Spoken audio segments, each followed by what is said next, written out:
souvent, les femmes, on a peur de s'avancer.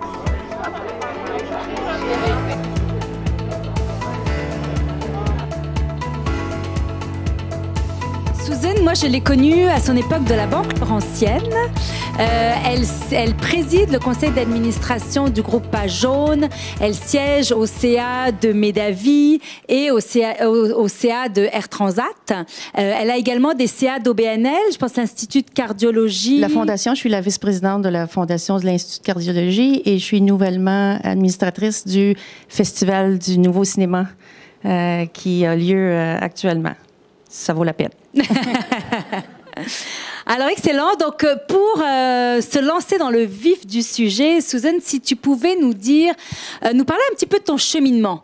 Qu'est-ce qui t'a amené, parce que on le sait, c'est un des défis qu'on a, les femmes dans les conseils d'administration se font encore trop rares. Qu'est-ce qui fait que toi, tu as réussi à présider un CA aussi prestigieux, que tu sièges sur 2 autres CA prestigieux et des CA d'OBNL qui sont tout aussi impressionnants? Qu'est-ce que tu penses est la recette de ton succès? Oui, il y a beaucoup de questions là-dedans. Oui. Dans un premier temps, merci pour l'introduction. Merci à tous d'être là si tôt ce matin. La barre est haute quand on dit une femme exceptionnelle. Alors, je ne pourrais que vous conter mon parcours. C'est pas nécessairement des messages ou des conseils, mais ce que j'ai vécu. Alors, mon parcours de façon plus factuelle, peut-être dans un premier temps, je suis actuaire de métier.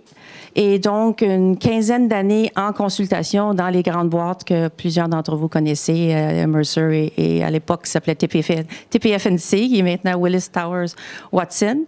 Et à la fin des années 90, j'ai fait le saut dans ce qu'on appelait le privé, nous, pour les consultants, à la Banque Laurentienne, mon premier tour de piste à la Banque Laurentienne, aux ressources humaines, parce qu'il y avait un enjeu très pointu de comptabilisation des régimes de retraite qui était un enjeu extrêmement important pour l'entreprise. Mais à l'époque, les régimes de retraite étaient souvent logés, la responsabilité avec les ressources humaines.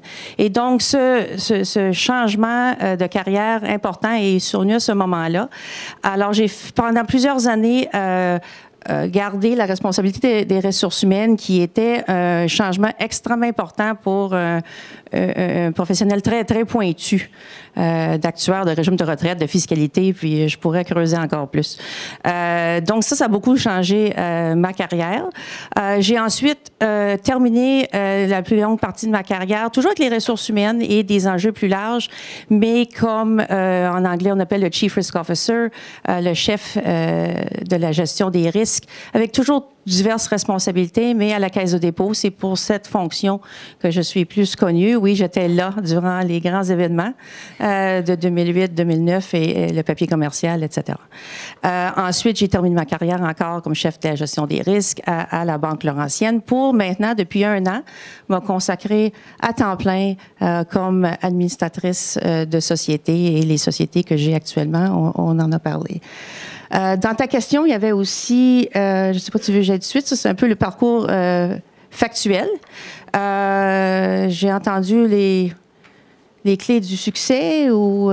Oui, en fait, il y a certainement eu certains obstacles sur ton chemin et certainement eu certaines personnes qui ont facilité ton cheminement. Je pense à peut-être des mentors, justement, ou un comité aviseur, ou des gens qui t'ont donné des conseils, qui t'ont permis de progresser. Est-ce qu'il y a des gens auxquels tu peux penser qui ont pu changer quelque chose dans ce parcours? Définitivement. Il y a des gens très spécifiques, puis ça me fait plaisir de les nommer. On a rarement la chance de remercier les gens qui nous ont épaulés dans notre parcours personnel et professionnel. Alors, j'ai des gens très spécifiques. Une patronne que j'ai eue, Suzanne Masson, que certaines d'entre vous connaîtraient. Ensuite, Henri-Paul Rousseau et Brian Edwards. Qui ont été les CEO d'entreprises, qui ont été mes patrons. Les 3 étaient de mes patrons qui m'ont vraiment donné un coup de main. C'est beaucoup avec le recul qu'on voit ces choses-là. mais c'est des gens que je pouvais appeler pour pas seulement, c'est pas seulement le mentor, le mentoring n'est pas seulement de trouver des opportunités de poste puis offrir un repas. C'est loin d'être seulement ça. Ça arrive, puis dans ce cas-ci, ça a été le cas. J'ai suivi Henri Paul à la Caisse de dépôt. Mais c'est beaucoup plus la personne qu'on peut appeler quand on a un enjeu. C'est quelqu'un de qui on a une grande confiance. Donc, c'est le rôle de mentoring dans ces individus-là était souvent lorsque je n'étais pas leur employé direct. On avait une très bonne relation d'affaires, mais ce rôle-là était plutôt quand on était dans d'autres fonctions. Je dirais aussi que j'ai vu par la suite qu'il y a beaucoup de gens qui m'ont aidé. Je dirais, suite à la crise de la Caisse, j'ai dû vraiment un peu me questionner puis voir ce que je faisais du restant de ma carrière, s'il y en aurait une. Et là, j'ai vu que les gens qu'on a côtoyés dans notre vie, nos collègues, nos employés, des fournisseurs, des clients, tout d'un coup, j'ai trouvé que j'avais énormément de support et beaucoup de bonne foi. Donc, tout comme dans la vie, ça passe pas inaperçu quand on travaille bien, quand on est là pour notre monde, quand on donne un coup de main à nos collègues. On fait ça de façon authentique, c'est absolument pas... mais ça revient un jour. Et je dirais que j'ai été beaucoup aidée par l'ensemble des gens que j'ai côtoyés dans ma vie. Mais ça, c'est un point extrêmement important. Les liens qu'on bâtit tout au long d'une carrière, que ce soit avec des collègues, des patrons, des employés, des clients ou des fournisseurs. Moi, je vous dirais qu'à la gouvernance au féminin, c'est essentiellement des gens autour de moi qui ont été un jour des clients, des collègues, etc., qui se sont joints à la cause. Je pense que c'est essentiel de ne pas brûler de pont et même de créer des ambassadeurs autour de nous. Donc, chaque personne qui est capable de parler de nous. Donc, tout à l'heure, tu parlais donc de ces personnes qui ont été des mentors, mais je pense qu'elles ont été aussi des sponsors qui ont pu parler de toi et t'amener vers des rôles? Définitivement, parce qu'il est rare qu'il y a eu quelques occasions avec ces personnes qui ont eu des postes spécifiques, mais c'est souvent justement des gens qui...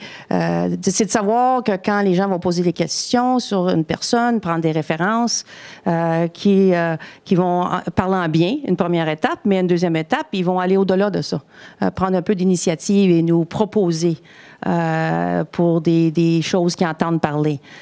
Et même sans encore des opportunités spécifiques, parler en bien de nous, puis faire notre marketing. Dans un certain sens, oui. Exactement. Donc, ça amplifie notre voix de manière assez impressionnante. On dit souvent que les hommes ont beaucoup plus de chances de sponsoring que les femmes, tout simplement parce que les hauts dirigeants ont tendance à prendre des jeunes hommes qui rentrent dans l'organisation sous leur aile plus facilement que les jeunes femmes. Quel conseil est-ce que tu aurais à donner aux femmes qui sont ici pour qu'elles puissent se rapprocher d'hommes ou de femmes, de personnes influentes pour avoir des sponsors? Tu ne m'avais pas donné cette question-là, je pense. C'est ça. Là, moi, j'essaie de mettre toutes les réponses que j'ai préparées. Je suis dans la fluidité, oui, mais moi, chaque soir, hein, c'est ça. Alors, c'est... Bienvenue dans nos événements. Oui. Je fais toujours ça. Alors, je vais retourner sur, je dirais, un petit peu mon parcours et mon expérience qui... j'ai déjà, dans un petit groupe ici, je pense, de discussion, on avait parlé de networking. Et pour moi, je suis sortant de ma jeunesse, puis je suis une génération... la génération actuelle, elle diffère. Les opportunités ne sont pas les mêmes. Mais le networking, pour moi, a été pas quelque chose que j'avais entrepris de façon stratégique. Premièrement, comme j'avais mentionné à l'époque, puis j'avais eu beaucoup d'hochements de tête, on est occupés, nous, les femmes, là. Je veux dire, on travaille, on retourne chez nous, on a tout un autre dossier, d'autres filières à la maison. Puis ça, durant un certain nombre d'années, je veux dire, on travaille très fort à garder la tête hors de l'eau. Hein, et moi, j'ai mis beaucoup plus de focus sur faire un excellent travail, qui, pour moi, est la base, puis qui sert plus qu'à peu près n'importe quoi d'autre. Ceci étant dit, avec le recul, je vois un peu plus que oui, des fois, de faire un petit effort, qu'il soit authentique, mais de se structurer un peu plus peut être une très bonne chose. Donc, à ta question, de se faire, premièrement, il y a plus d'opportunités. il y a un désir, puis on a tous des fois un feeling ambivalent face à ça, mais il y a un désir de mettre les femmes de l'avant. Donc, saisissez-les. Les opportunités. Moi, j'ai eu des fois un certain recul. Ça me dérangeait quand on m'identifiait parce qu'on cherche une femme. Ben, on a payé pour ça à beaucoup d'autres égards. Alors, prenez-les. Nous sommes une femme. On ne peut pas changer ça. Avec les plus et les moins, etc. Donc, s'il y a des opportunités qui sont identifiées pour les femmes, de les saisir. Et je peux ne pas revenir, je veux dire, mes 2 points de base, que j'espère que ça sortira au cours de la matinée, cette authenticité-là. De tout ce que vous faites dans votre vie personnelle, professionnelle, de le faire de façon authentique, ça se remarque plus. Donc, le networking, c'est de rencontrer des gens qu'on a envie d'être avec. Des gens seniors, mais des gens avec qui on forge une connexion. Et deuxièmement, travailler très bien, très fort. Travailler sa crédibilité. De la créer, cette crédibilité-là, pour moi, ont été, je dirais, les 2 grandes clés et qui le sont toujours. Moi, j'ai 4 femmes adultes, enfants, à qui je passe un peu les mêmes messages. Alors, c'est intéressant ton point au sujet de nous, les femmes, on travaille fort. Je pense qu'on a ce défaut de notre qualité parce qu'on a un manque de confiance en soi, on a l'impression qu'on a besoin de tout faire à la perfection. Et hier, j'étais à Washington, comme ceux qui me suivent sur les réseaux sociaux ont dû voir, et j'étais à un meeting du IMF, du Fonds monétaire international, du FMI, voilà, du FMI, et la nouvelle patronne du FMI, qui s'appelle Kristalina Georgieva, une femme fascinante, qui expliquait qu'elle avait dû, parce qu'elle était une femme, travailler 2 fois plus que les hommes pour arriver au même endroit, mais que du coup, elle était devenue 2 fois meilleure. Voilà. Alors, j'avais trouvé ça génial. Oui, une conférence que j'ai donnée il y a un certain temps qui avait été, je dirais, j'avais trouvé très intéressant. Puis effectivement, il y a un moment, je me questionne. Oui, on a dû travailler, on doit probablement encore aujourd'hui, on est visible. Et s'il y a ces opportunités pour les femmes, on nous remarque, on nous regarde. Mais la conséquence de ça, effectivement, c'est que, je veux dire, le succès pour moi sera atteint qu'on aura la chance, on aura l'opportunité d'être médiocre nous aussi. Mais on n'est pas encore tout à fait là. Alors, le bienfait de travailler plus fort, c'est peut-être pas juste d'être meilleur, mais il nous revient. Il nous revient en fin de compte. Mais le seul danger, par contre, c'est que pendant que nous faisons tous ces efforts supplémentaires et que nous travaillons vraiment le nez dans le guidon, les hommes sont en train de faire leur autopromotion et bravo à eux, good for them, mais du coup ont beaucoup plus de visibilité que peuvent avoir les femmes, sont plus reconnus, etc. Donc il faut vraiment faire attention de ne pas tomber dans l'excès et de ne pas s'absenter de grands événements ou de ne pas s'absenter d'opportunités de partager nos succès avec fierté sans avoir peur qu'on pense qu'on est en train de se vanter. Je pense que ça s'est calmé. Tu ne penses pas qu'il y a un petit peu moins de... Oui, tout à fait. Puis je pense que tu identifies le point avec lequel, certainement, je peux parler seulement pour moi, avec lequel je suis beaucoup plus confortable, de s'assurer, je veux dire, cette quête d'excellence, c'est intrinsèque à moi. C'est ce que j'essaie de partager avec mes filles. Et on a besoin de la base, on a besoin de contenu. Mais il est important, oui, on a un peu cette question de se vanter, etc., mais il est important que ce soit connu, de ne pas travailler dans l'ombre. Et ça, c'est pas de la promotion ou du marketing, c'est juste de s'assurer que c'est connu ce qu'on fait de bien, de le faire bien et que ce soit connu. Et ça, des fois, le deuxième volet, ça nous vient un peu moins naturellement. Donc, de toujours se garder en tête, effectivement. Et oui, ça s'améliore, je crois. Oui, clairement, ça s'améliore parce que, les biais de perception sont toujours là. Ce qu'une femme fait, qui est exactement la même chose que ce qu'un homme fait, peuvent être encore perçus différemment, malheureusement. Mais je vous dirais qu'à la fin de la journée, si vous ne faites pas savoir quelles sont vos qualités, quels sont les projets que vous avez réussi avec brio, si vous ne dites pas quels sont vos intérêts, il n'y a personne qui va le faire pour vous. Non, exactement. Ça, on ne peut pas s'attendre à ce qu'on vienne cogner à notre bureau si on a la tête baissée, puis on ne fait que travailler. Il faut certainement que nos points forts soient connus, mais aussi, surtout, nos désirs. Si on a envie de faire partie d'un conseil d'administration, il faut le dire. Oui, il y a des recherches plus formelles, mais même dans ce cas-là, il faut se rendre disponible et connu. dans un certain niveau, définitivement. Puis c'est plus facile de se l'intégrer de cette façon-là. Pas dire, je veux faire... ton terme d'autopromotion peut peut-être déranger certaines d'entre nous, mais au moins que les gens sachent qui nous sommes, notre parcours, puis ce qu'on a envie du prochain poste, du prochain rôle ou d'un conseil d'administration. Alors effectivement, autopromotion est un terme qui parfois peut agacer. C'est pour ça que je suggère toujours aux femmes de faire la promotion les unes des autres. Oui. Vous vous connaissez entre vous, vous savez qu'est-ce que vos collègues, vos copines, votre entourage a accompli et pourquoi ne pas amplifier les bons coups. Et moi, je suis toujours tellement heureuse quand je vois sur les réseaux sociaux une femme qui fait un shout-out à une autre femme, qui partage un article ou qui partage quelque chose qui la met en lumière. Écoutez, ça vous revient au centuple. Oui. Et ça, c'est beaucoup plus facile et c'est beaucoup plus naturel chez nous. Puis de la façon d'être... Ça, c'est très facile d'être authentique parce qu'on a un enthousiasme vers les gens et on a tous envie d'aider nos consoeurs. Alors, Suzanne, quel conseil tu donnerais pour mettre en valeur son profil pour un conseil d'administration? Comment on se fait connaître? Bon, je veux dire, je pense que j'ai touché à la base qu'il faut avoir du contenu. Je veux dire, on ne peut pas passer à côté d'avoir ce qu'il faut, ce que les conseils ont besoin. Donc, la base de l'éducation, de votre parcours, tout ça est vraiment important. On ne peut pas mettre ça de côté. Les conseils ont besoin de femmes, mais ils ont besoin de femmes qui ont des fois des compétences très particulières dans certains domaines. Donc, tout commence par là, de se bâtir un profil avec du contenu, avec de la substance. Deuxièmement, je peux peut-être utiliser mon exemple parce que je pense que c'est un peu commun, cette question qu'on a touchée un peu, ce malaise de se mettre en valeur, de se mettre de l'avant. Et je dirais j'irais certainement ma cinquantaine. De début de la cinquantaine, j'étais très, très occupée, comme j'ai mentionné tantôt, à survivre, là, à garder la tête hors de l'eau puis à essayer de dormir un peu. Je veux dire, c'était ça la base. J'ai 5 enfants. J'ai maintenant 7 petits-enfants. J'ai une tonne d'activités, j'avais des conseils, puis j'avais toujours eu ce qu'on dit très communément, une grosse job, avec beaucoup d'heures. Donc, il était un peu insultant pour moi, les gens qui disaient d'aller dans des 5 à 7, etc. Je veux dire, je voulais, comme je dis, dormir plus que 4 heures.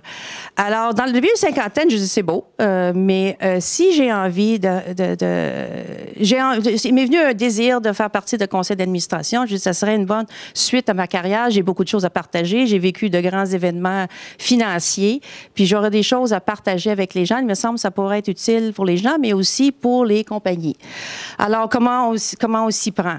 Puis là, j'ai réalisé que cette attitude de la tête baissée, travailler très fort, c'est bon. C'est nécessaire, mais exactement de ce qu'on parle là, il fallait me rendre un peu plus visible et exprimer ce désir. Donc, pour la première fois, j'ai vraiment entrepris une démarche très stratégique avec laquelle je n'étais pas tout à fait à l'aise au début, mais très rapidement, ça s'est passé vraiment très bien. J'ai fait un spreadsheet, je suis actuaire, il ne faut jamais oublier ça. J'ai une fille qui est physicienne, elle a fait un spreadsheet pour choisir son école secondaire. Donc, je veux dire, déjà, c'est beaucoup... Moi, je trouve que je suis pas mal plus relax.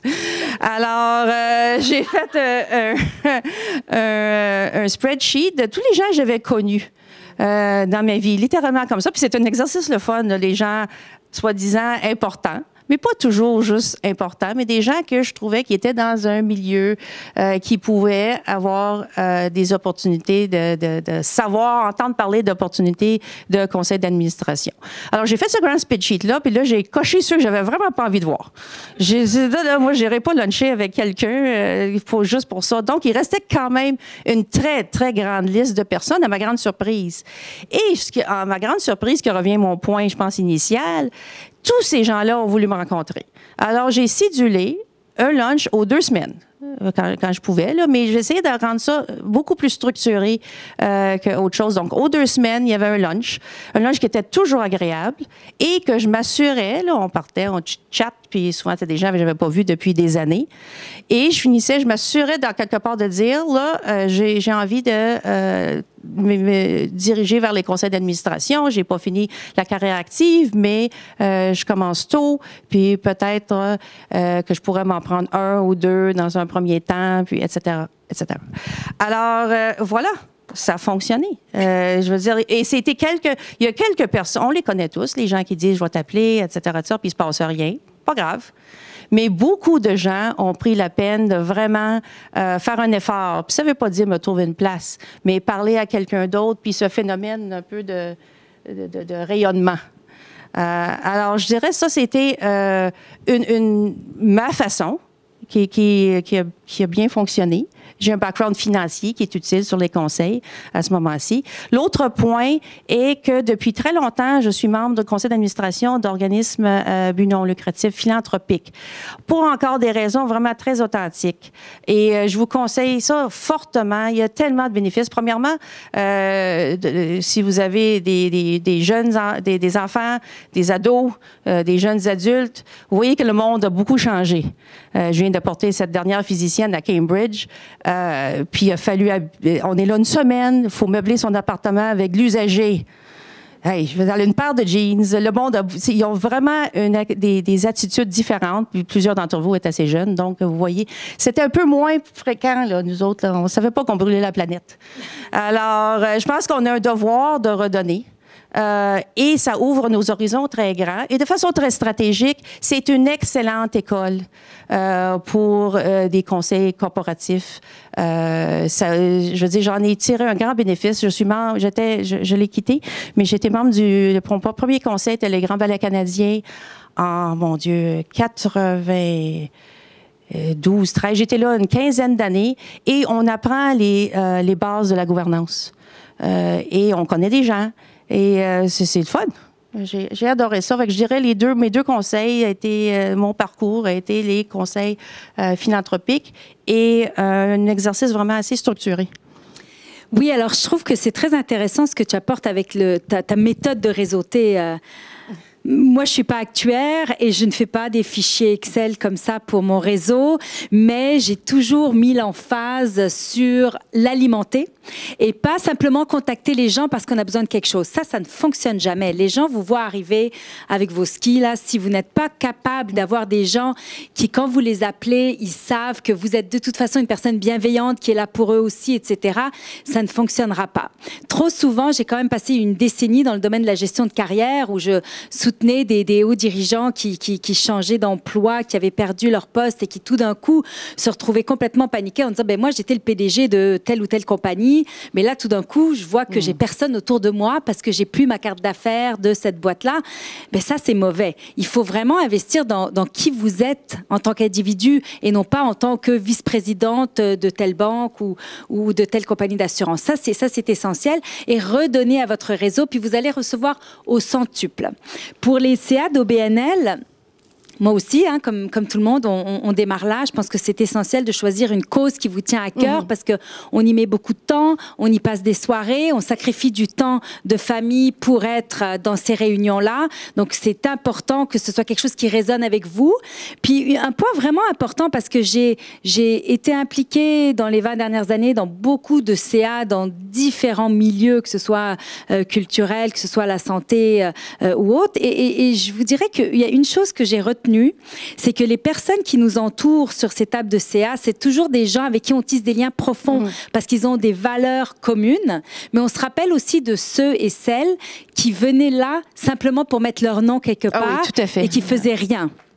Alors, je ne sais pas si tu veux commenter sur comment ça peut mal impacter en fait votre branding. S'il y a un message que je voudrais laisser ici, c'est cette question d'authenticité, qu'on fasse que tout ce qu'on fait dans la vie, si c'est pas réel, si ça vient pas d'un intérêt réel, les connexions humaines que nous faisons, elles ne sont valables et elles s'est perçues très rapidement si c'est pas authentique. Puis oui, ça se voit, comme on dit au Québec, gros comme le bras.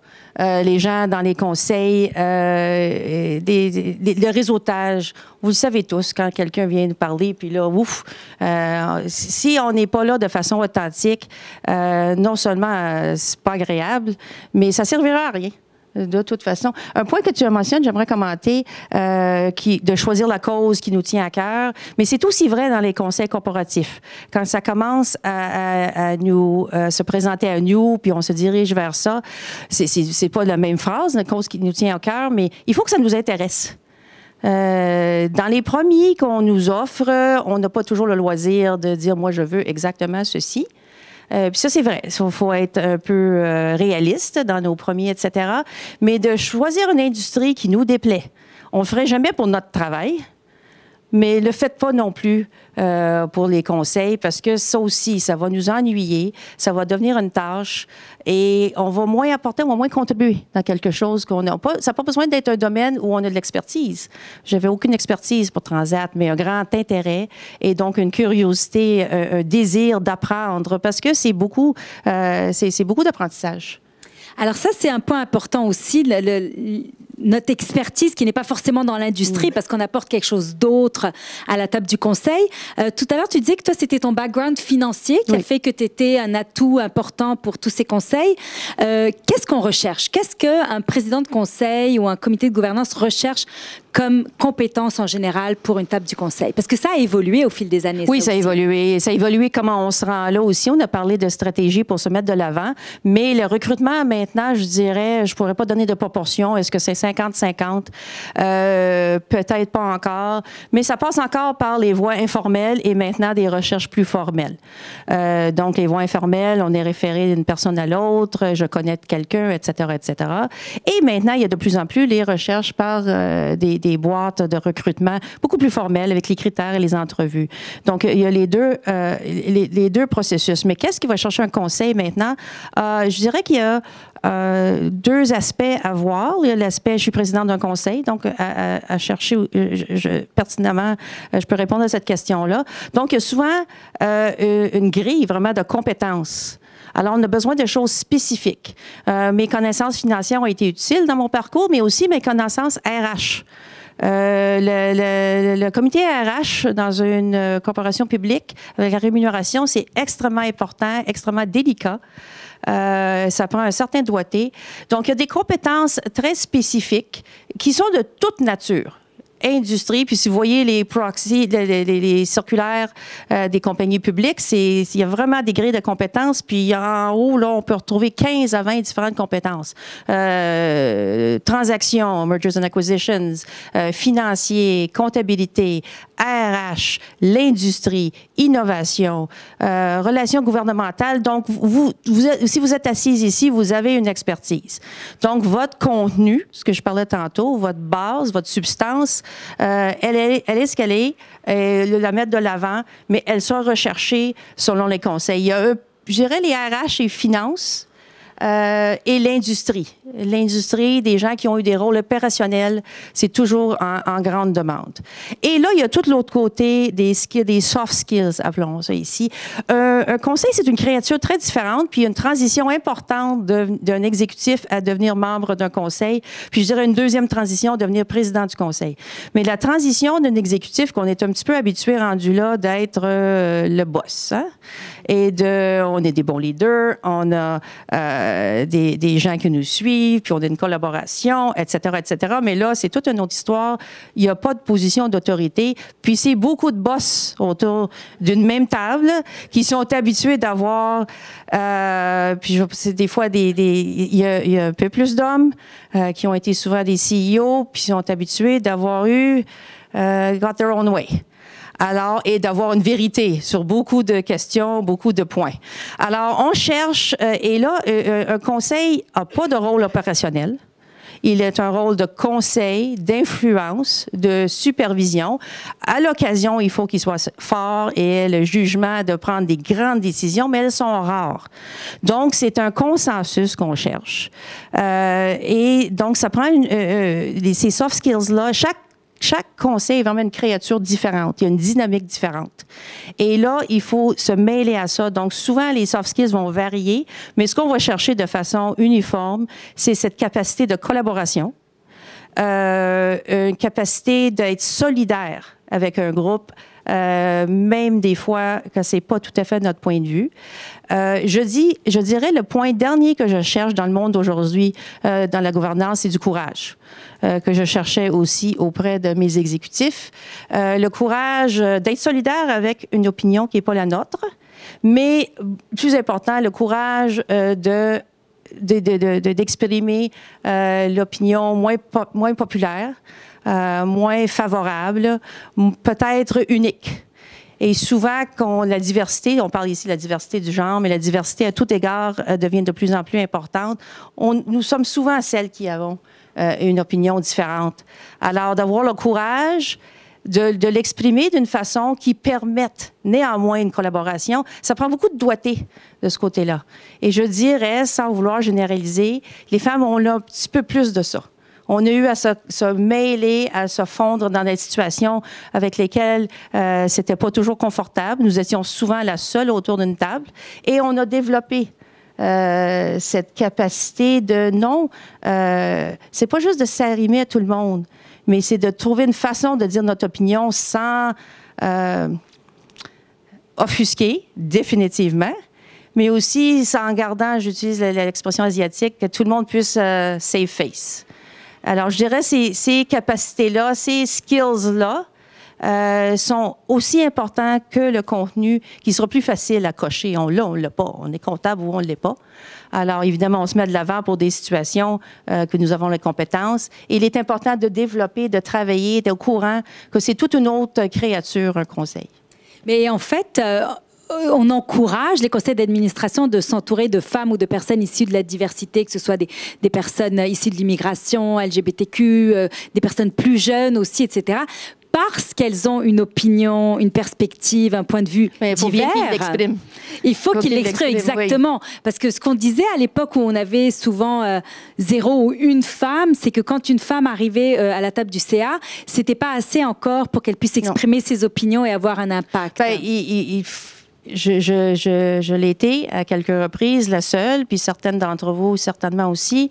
On n'a pas le choix à ce moment-là. Alors, il faut puiser. Mais c'est facile à dire ici, là. Mais autour de la table, puis je vous dis, avec du grand monde qui sont habitués, puis bon, on est content que tu sois là, mais les premières fois, là, je veux dire, on se met les épaules droites, puis c'est une compétence qui se pratique comme toutes les autres. Le cœur nous débat. Puis du courage, là, faut se rendre vulnérable. C'est ça, le courage, l'acte de courage. De faire des choses courageuses, c'est de se rendre vulnérable, c'est de se rendre potentiellement ridiculisé. Conflit, toutes les choses. Donc oui, ça prend un certain courage. Et le courage et la vulnérabilité, ça va main dans la main. Et c'est là que je trouve qu'on a un petit avantage.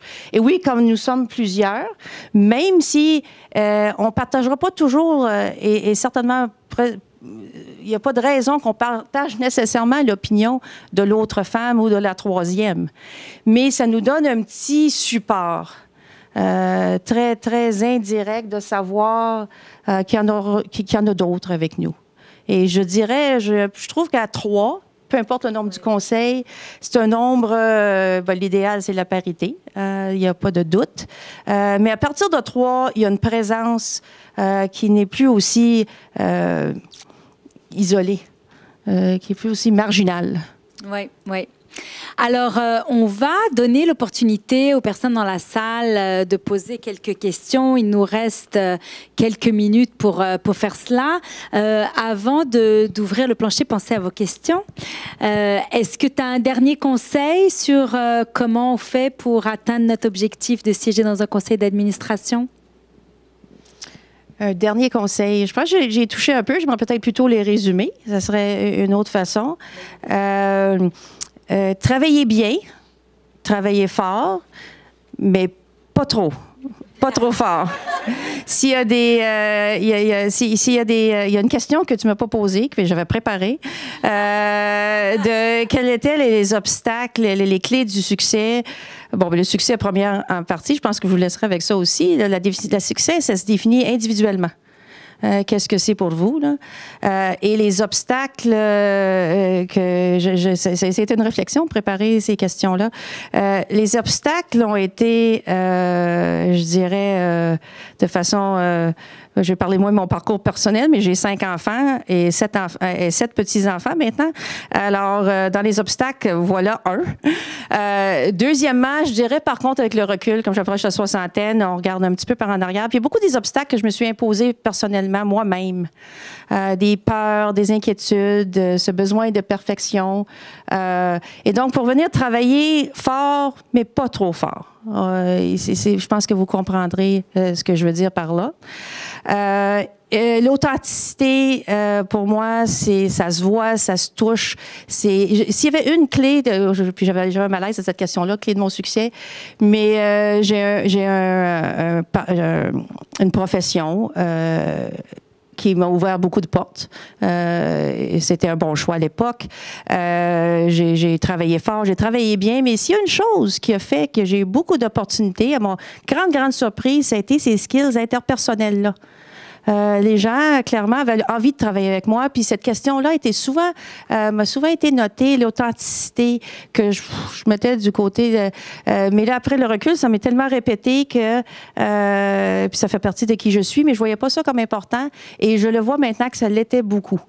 Ce que j'avais à dire était vrai et je dirais finir le courage. Le courage de refuser des opportunités qui sont pas les bonnes. Le courage d'exprimer ses opinions, peu importe les conséquences.